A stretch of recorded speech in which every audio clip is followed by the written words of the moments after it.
Welcome to Spirits Podcast, a boozy dive into mythology, legends, and folklore. Every week we pour a drink and learn about a new story from around the world. I'm Amanda. And I'm Julia, and it is another wonderful segment of Denial Isn't Just a River in Egypt. It's also what we've been doing by keeping a Egyptian mythology series from you on Spirits Podcast. Go in, poet. That's it. Listen, we still have a lot of options available, but that is the one that we kind of nailed down last time we did one of these episodes, so it's what we're going for at the moment. Thank you, Eric Silver. And thank you, all of you, for coming along with us on this journey into, at least for me, Julia, the thing that sparked my love of mythology in the first place. Ancient Egypt and the absolute allure and fascinating history and rich imagery of this worldview that, you know, I don't want to just get from children's books and cartoons, but I want to get from the source. I want to get from these primary sources.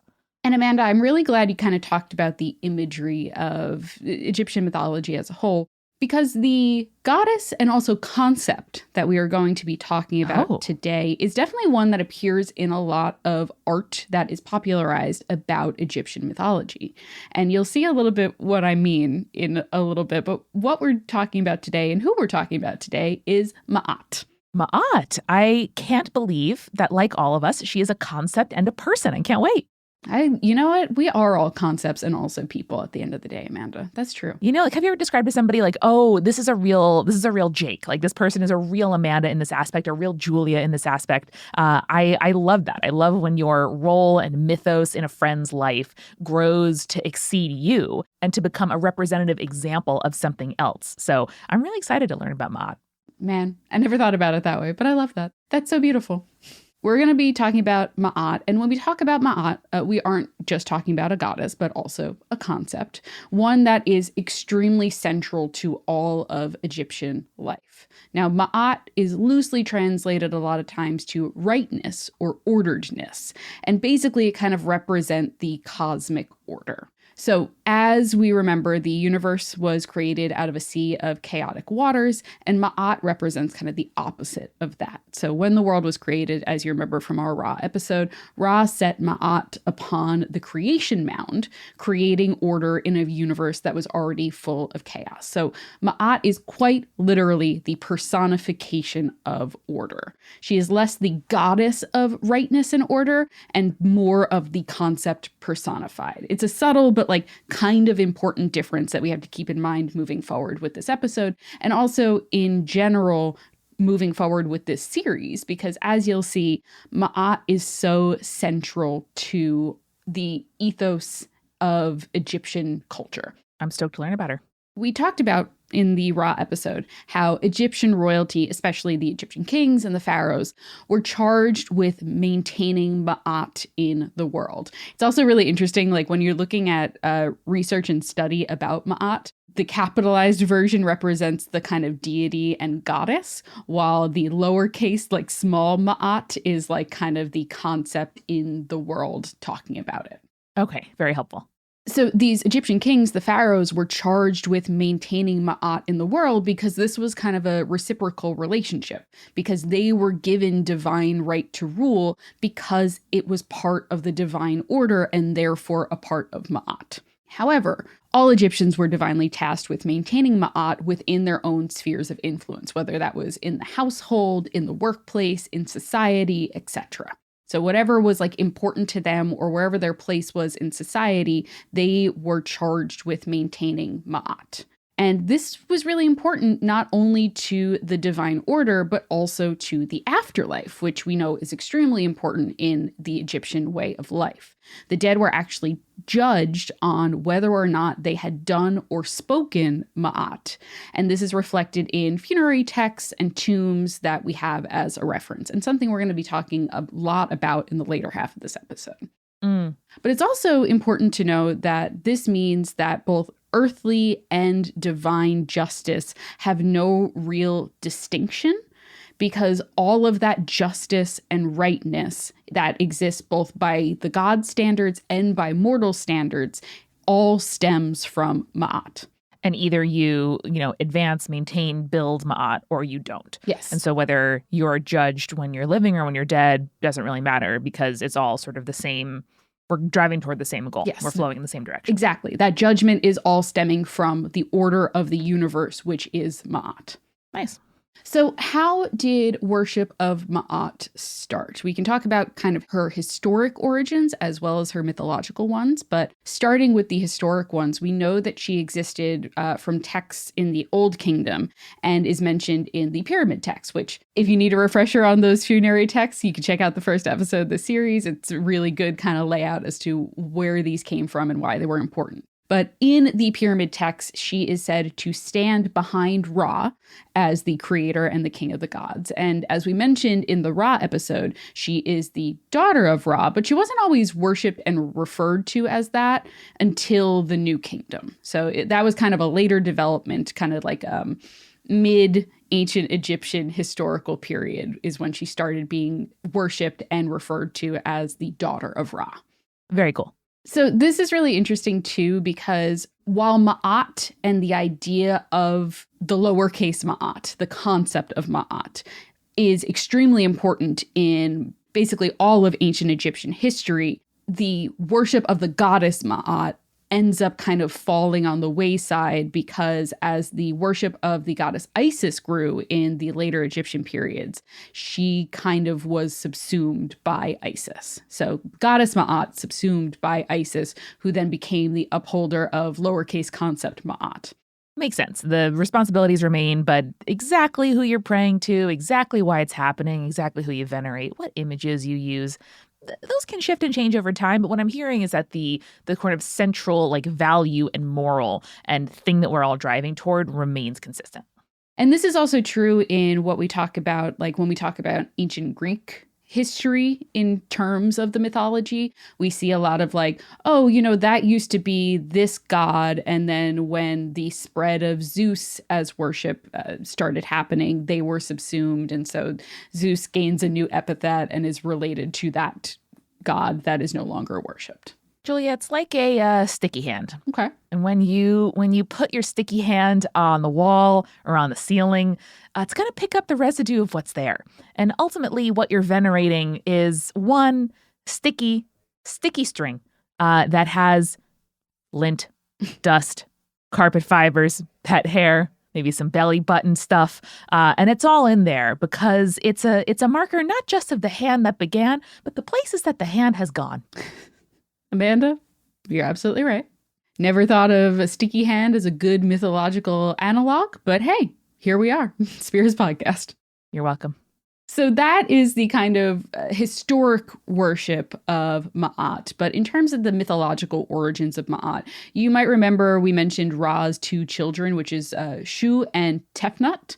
They were the first of Ra's children. And according to the coffin texts, Ra gave his children new names at some point. So Shu became the personification of life, whereas Tefnut became the personification of order and rightness, aka Ma'at. Ooh. So by giving them these new names, Ra brought them into existence. Again, kind of hearkening back to that importance of names that we talked about in the Ra episode and also in the True Names episode that we did a while back. Oh, yeah. So when Nun, as you remember, the kind of personification of the chaotic primeval waters, he told Ra, when he renamed Tefnut, he told her to kiss Ma'at and place her at his nose, quote, so that your heart may live.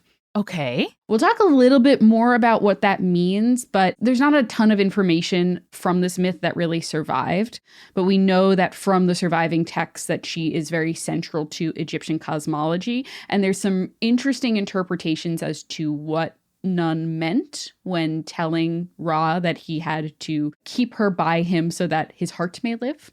We'll talk about that in a little bit. Okay, good. But Ma'at, central to Egyptian cosmology, as well as a representation of something that is their central philosophy and ethos, this order, this rightness, Ma'at itself. It sounds like, Julia, Ma'at, like a lot of the kind of like very central gods and goddesses, often goddesses that we talk about, is like so important that it's kind of hard to pin down where she came from. That it's like, oh yeah, like it's always been part of us. It's always been a value. She means lots of things. She's depicted in lots of ways. And, like what? Like it wouldn't be necessary to kind of define or pinpoint a beginning to Ma'at and her centrality to ancient Egypt if you were back then, from what it seems. And I think that's also very true in that a lot of times these kind of primordial goddesses end up, predating the, I'll call it like the golden age mythology, where she is now like Ra's daughter and Ra named her and therefore brought her into creation.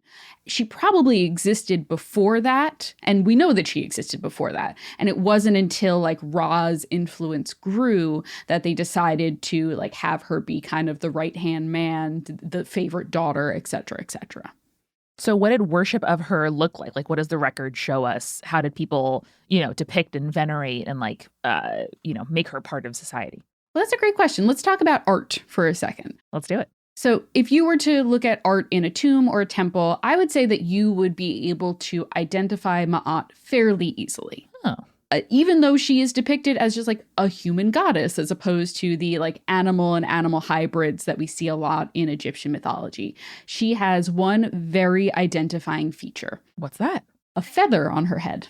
Oh, okay. Like in her hair or like sticking up like an ornament? Sticking straight up. Oh, cute. The feather is so inherently tied to the image of Ma'at that even the feather alone can be enough to represent her in art. Oh, sure. And sometimes she has a feather even in place of her head. So she'll be like human body and then just feather for head. Okay, you lose me there. Miss me with that. But love the idea of a person with a feather ornamentation. I think that's very cute. And oftentimes she is depicted as having wings underneath her arms. So like not just like full like wings that instead of arms, it's arm and then wing underneath. Yeah, like a fringed garment kind of thing. Yes, precisely. So nice. In case you haven't gotten it yet, very associated with feathers, very important to who Ma'at is as a person. Now, Julia, do we get like a heart weighing with a feather on one side, a heart with another at some point? Or is that like a Christian image that has stuck with me? Nope. A lot of this image of the feather is because of her role in the ceremony of the weighing of the heart. Hey. In case you, listener, don't remember this like Amanda does, it's been a while since we talked about this. In the afterlife, one's heart is weighed against the feather of Ma'at. We will talk a little bit about that in a little bit, but keep in mind, feathers, very important. Okay, cool. One last thing in regards to the like imagery of Ma'at that I think is like a cool little fun fact is that the hieroglyphic sign for her name actually strongly resembles a builder's measure or the plinth upon which the statues of the gods were placed. Hey. So basically, like kind of associating her with both order, like the literal idea of like we have ordered measurements so that we can measure stuff properly. And also the like holding up of the order of the world in which the other gods are able to function in. That's amazing. A literal and metaphorical foundation for society. Isn't that so cool? I love that so much. Beautiful. Yeah, that's like low-key very moving. Like if I had to pick a symbol for myself, a carpenter's pencil or something would, it is the sort of analogy that comes to mind. Yeah, or like one of those, the things that they use to measure circles and then draw them perfectly. Yes. Not a protractor. No, we have to look it up now. One Google later, it's called, Julia, a drawing compass. Oh, I like that. But also the idea that it's a compass is in like a way to lead people on the right path. Yes. That's nice. That's really nice. Yeah. So this is made even more interesting, in my opinion, when you know what I know and what we referenced earlier about what the Egyptians believed, that the gods were said to either live on or in Ma'at. Oh. Which means basically it's kind of up to interpretation of the scholars, but some of it take it as like the gods needing to live near or by the goddess herself. Fine. While others believed that they had to literally live off of her. So the latter interpretation has to do with her relationship with Ra. Again, this is his beloved daughter by the New Kingdom interpretation. They're often seen traveling together on Ra's sun barge, as we talked about in the Ra episode. And it is said that she, quote, delighted his heart and gave life to his nostrils. Are his nostrils like the fertile ground out of which like reeds grow, maybe? Amanda, what is the deal with breath in Judaism? Oh, good question. Basically, spirit and breath are the same. Like every morning, when like every other religion, we have a morning prayer.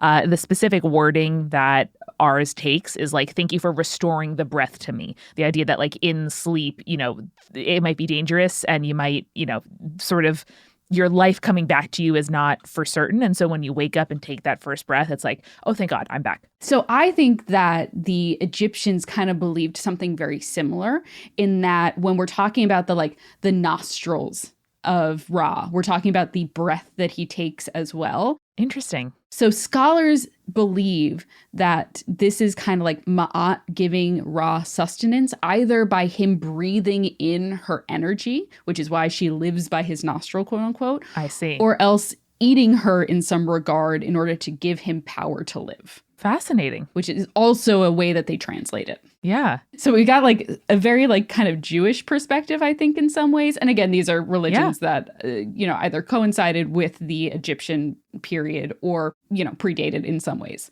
But you have the Jewish version, and then you have an extremely Catholic version, in my opinion, which is the literal eating of Ma'at in order to sustain life within Ra.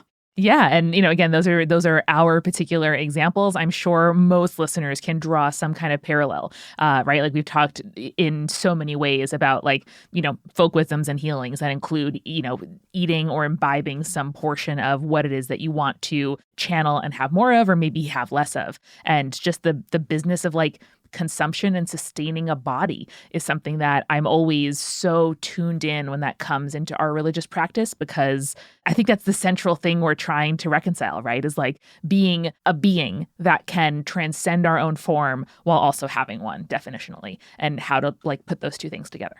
Yeah. I love that. And I really like this idea of Ma'at sustaining both Ra and the other gods, when we also consider that she is literally associated with holding up order in the world so that the other gods may function within it. And I just think it's kind of this beautiful, beautiful imagery surrounding her, for sure. Julia, may I say, I'm having a lot of feelings as an oldest daughter right now. Okay. Tell me more about that. I definitely have talked in therapy a time or two about feeling like, as a child, my role was to lift up the other children. And that, whether it's a parental relationship where, the kid is taking on, too much of the parent's responsibility, maybe there's a version of that feels really good, of being responsible and being, entrusted with something. But the idea that Ma'at is like a favorite daughter who literally sustains her parent and everyone else around her is making me wonder how Ma'at feels about all of that and how she bears that responsibility. That is very interesting. I'm not sure that the stories give her enough personification to really get a insight into what she might feel about all of this. I think that because she is Ma'at and she is the literal personification of order and hierarchy and everything like that, the idea of her questioning where she fits in the order of the universe, it seems unquestionable in my mind. It doesn't compute, right? Yeah, I'm maybe that's part of the point too, right? I'm not strong enough. I'm not enough to bear all of that for, several people, much less all of society. And perhaps that's what makes her a god and not a person. Exactly. I was going to say, while you are a wonderful goddess of a human being, Amanda, you are not a literal goddess. So that is not your job to uphold the entire universe's order. That's true. I'm neither a plinth nor the other thing. Neither a plinth nor a drawing compass. Mm-hmm. So basically, again, what I was saying before, we don't have a lot of very specified texts about what exactly the interpretation of that means. And so therefore, it is kind of left up to interpretation by scholars. But what we do know is that Ma'at's presence was considered vital in the daily regeneration of Ra, which we spoke about in the previous episode. So universal order would not be maintained if Ma'at was not so close and so supportive of Ra. Was that ever in question? I don't know. I don't think so. I think that it is one of those things where it's much like the sun rises every single day, we know that Ma'at will be there for her father to make sure that the order of life itself continues. Lovely. Well, I can imagine that being used in a lot of poetry, of like my constancy is like Ma'at to Ra. I like that. That's beautiful in a way, Thanks. So since Ra, as the king of the gods, considered Ma'at his favorite child, it is not very surprising that she was held in such high regard by the Egyptian people. Like, as I mentioned before, the main purpose of a person's life was to live by and honor and work towards maintaining Ma'at. So she is like a gift that was given to the people and to pharaohs. And she was considered both a gift, but also like a task, which I think is really interesting. Here's the gift of order, but it's up to you to maintain it. And, I'm glad you brought up the parallel to Judaism here. That's how we think of all of the mitzvot, like the things that we are supposed to do, the good tasks that we're supposed to uphold. There are many hundreds, if not thousands of them. And it's both an honor and a burden because we know them, to need to live them out. Yes. And I think that's really interesting because I think that translates into how Ma'at was worshipped in a lot of ways. So she was oftentimes an icon or a representation of her was made as offerings to other gods as a way of basically like the worshiper demonstrating their intention to live up to the ideals of Ma'at. So it's like, not only am I giving you this god or goddess offerings, but I'm also showing you that I am maintaining the hierarchy in which you are at the top and I am here worshiping you. And I'm committed to that, for the rest of my life and also my afterlife. Yeah, I'm really drawn to systems of belief where it's not just knowing, it's not just thinking, it's not just saying, but it's also doing, where you pray with your feet or with your body, right? Or like with your actual actions, what it is that you actually want to see in the world. Yeah, exactly. I love that so much. I love Ma'at. I'll be honest. I really think that she's a cool goddess and a cool concept, but great name. But we know that Ma'at, very important, kind of at the center of ancient Egyptian life. We know that her worship was fairly well spread. We'll learn a little bit more about her and her role in stories that kind of make up the mythology. But first, we're going to have to grab a refill. Let's do it.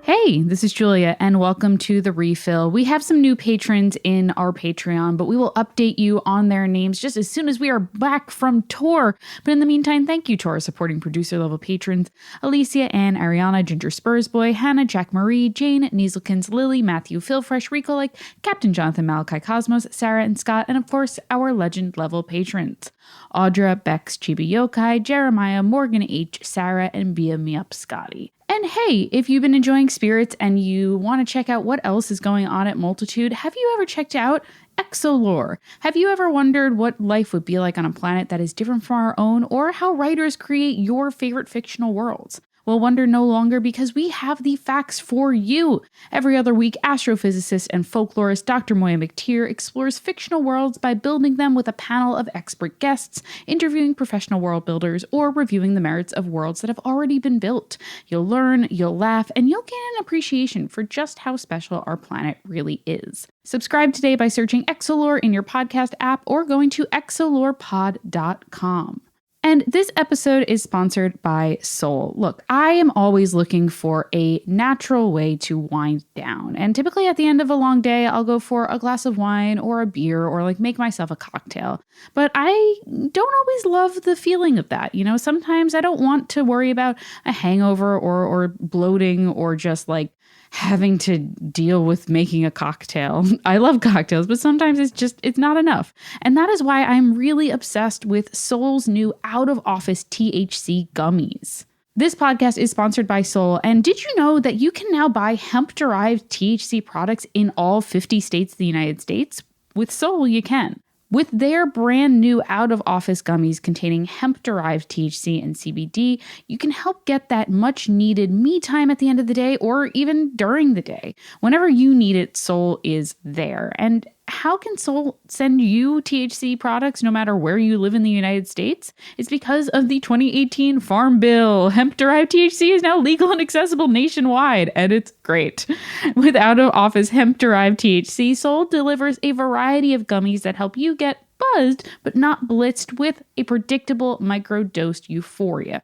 Now, I feel like after a hectic day, being able to just kind of relax by taking a little gummy is kind of life-changing. And the Soul team suggests that you just start by eating 1/2 of one gummy and then waiting about 45 minutes to an hour to start feeling those effects. And you can start feeling those warm, fuzzy, euphoric microdose feelings, but still be able to be yourself. You can go for a jog. You can watch your favorite show. You can catch up on some emails, whatever floats your boat. I know I love doing a little movie night at the end of the day with Jake after taking a little gummy, and we have a great time. It's awesome. And that's not all Soul's got. Whether you're looking for a sleep aid, which I know I use mine for as well, enhanced focus, or pain relief, Soul has your wellness needs covered. And Soul's products are grown right here in the USA, organically farmed and gluten-free. So give Soul a try. Head to getsoul.com and use the code SPIRITS for 30% off your order. That's 30% off your order using code SPIRITS. One last time, getsoul.com and code SPIRITS for 30% off. And now let's get back to the show.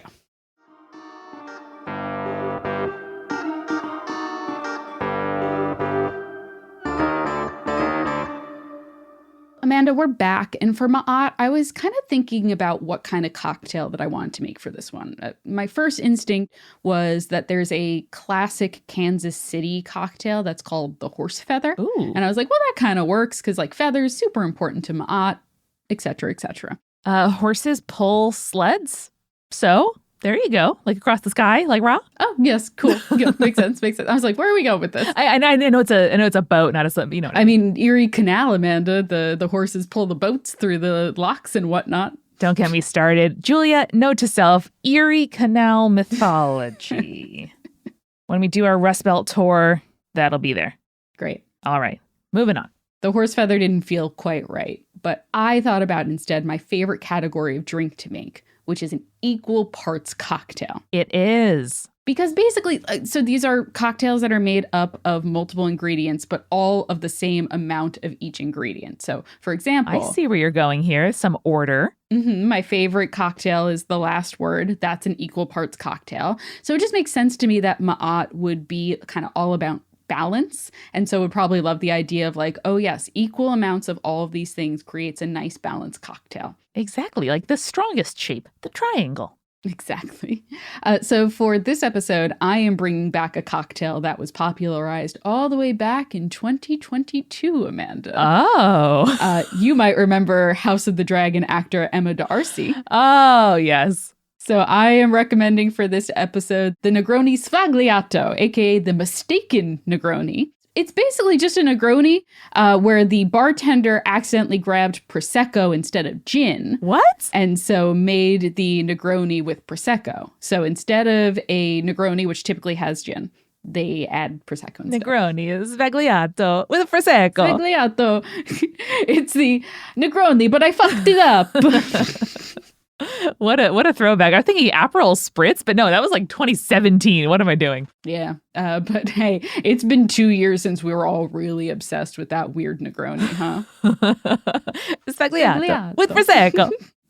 All right. With those in hand, let's talk a little bit about the Ma'at foundational stories, which kind of give us a better idea of how the Egyptians viewed Ma'at. So first things first, we know Ra was the father of Ma'at, but did you know she also has a husband in some stories? Not all stories, but some stories. Oh, interesting. So she is said to be married to the god of wisdom, Thoth, who we'll definitely be covering in a future episode, a full Thoth episode. But Thoth is sometimes seen as the masculine counterpoint of Ma'at, and he was often depicted as being responsible for upholding Ma'at. So, the concept of Ma'at, not upholding his literal wife, but since he's responsible for upholding the concept, it makes sense that he would be married to the personification of that concept. Love it.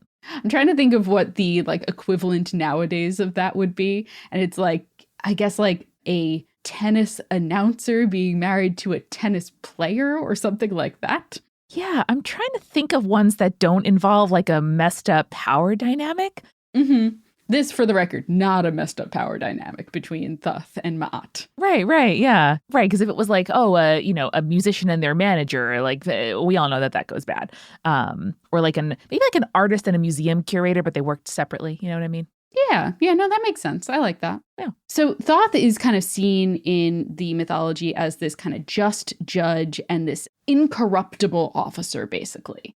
He is in charge of like basically writing down all of the deeds that a person does in their lifetime, so that when they are being judged in the afterlife, he can just kind of make a reference to it and be like, okay, I can see that you did a pretty good job. Now, Julie, if it were me, Thoth would be like, wow, you really like Miller High Life and Goldfish, huh? It's like a good quarter of your meals. Do you feel good about that?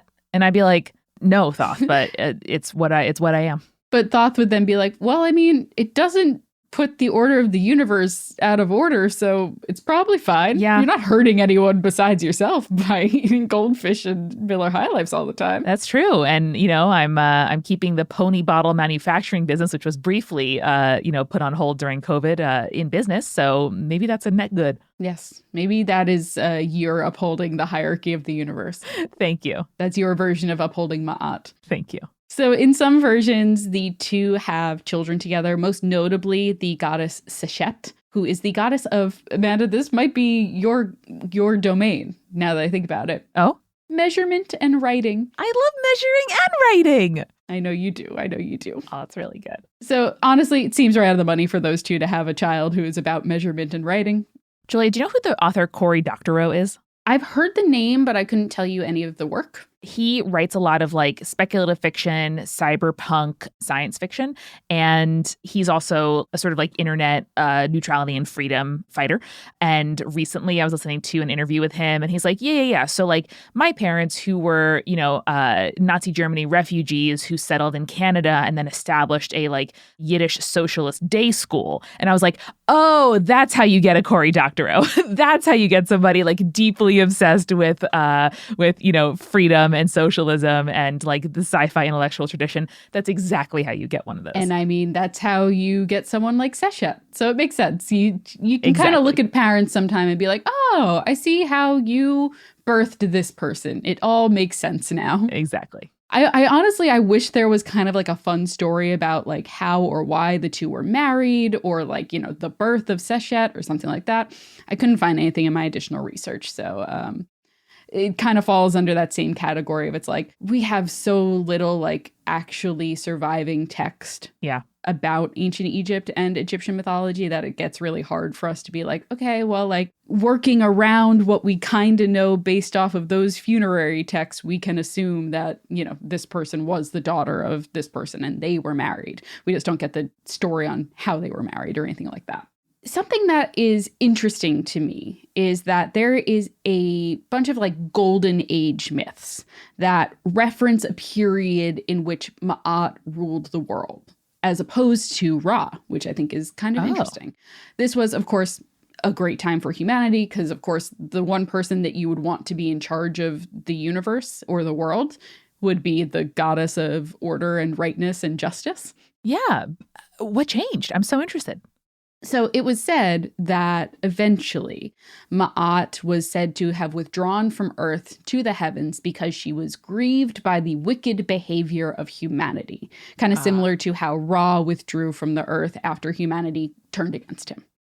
However, it was believed that Ma'at could still be thought of as like living with an individual, like the way that the research pointed to it was almost like a like guardian angel type figure, like the good angel on your shoulder. Yeah. But basically like keeping a protective eye on people, accompanying that person into the afterlife, which is part of the reason that joining Ma'at was used as a euphemism for dying in that period of time in Egypt.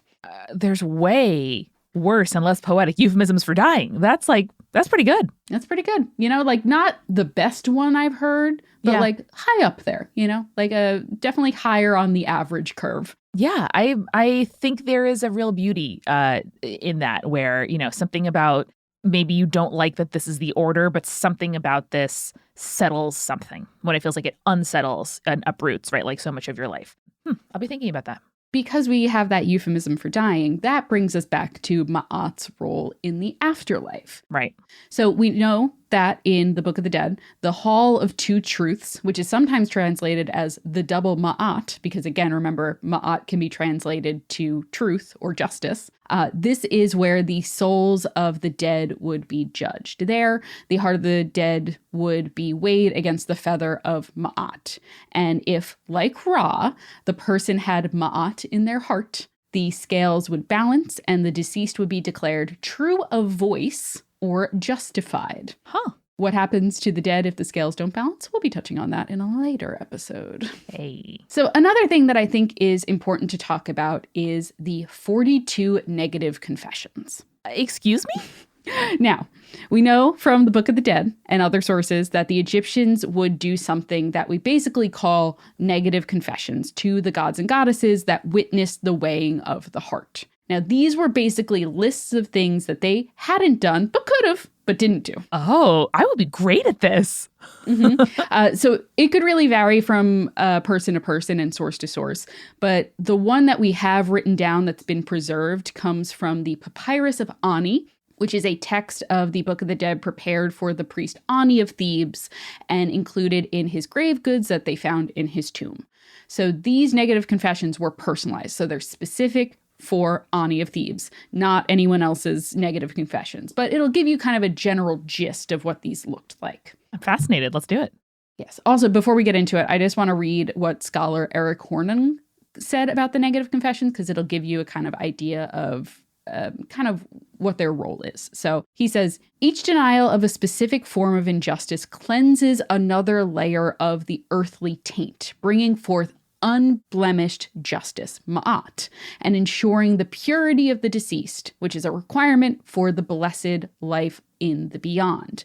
Magic is at work here, not as a substitute for ethically spotless behavior, but rather as an additional measure available to men in the most dangerous episode of human existence. I'm sure that was really interesting, and I'm going to re-listen to it later. I have just been thinking about the phrase earthly taint for the last 90 seconds. So I'm so sorry. That's just where I'm at. All right. Would you like to hear the 42 negative confessions of the priest Ani of Thebes? Fuck yeah, I did. All right. I have not committed sin. I have not committed robbery with violence. I have not stolen. I have not slain men or women. I have not destroyed the grain. I have not reduced measures. I have not stolen the god's property. I have not told lies. I have not stolen food. I was not sullen. I have not committed fornication. I have not caused anyone to weep. I have not dissembled. I have not transgressed. I have not done grain profiteering. Oh, shit. Grain profiteering, that's a big one. Yeah. I have not robbed a parcel of land. I have not discussed secrets. Oh, shit. I have brought no lawsuits. I have not disputed at all about property. I have not had intercourse with a married woman. I have not had intercourse with a married woman. Repeats the previous affirmation, but addresses it to a different god. Okay, so it's like both of you, I'm just gonna affirm one to each. Hasn't happened. Hasn't happened. Interesting. I have not wrongly copulated. I have not struck terror. I have not transgressed the law. I have not been hot-tempered. I have not been neglectful of truthful words. I have not cursed. I have not been violent. I have not confounded truth. I have not been impatient. I have not discussed. I have not been garrulous about matters. I have wronged none. I have done no evil. I have not disputed the king. I have not waded in the water.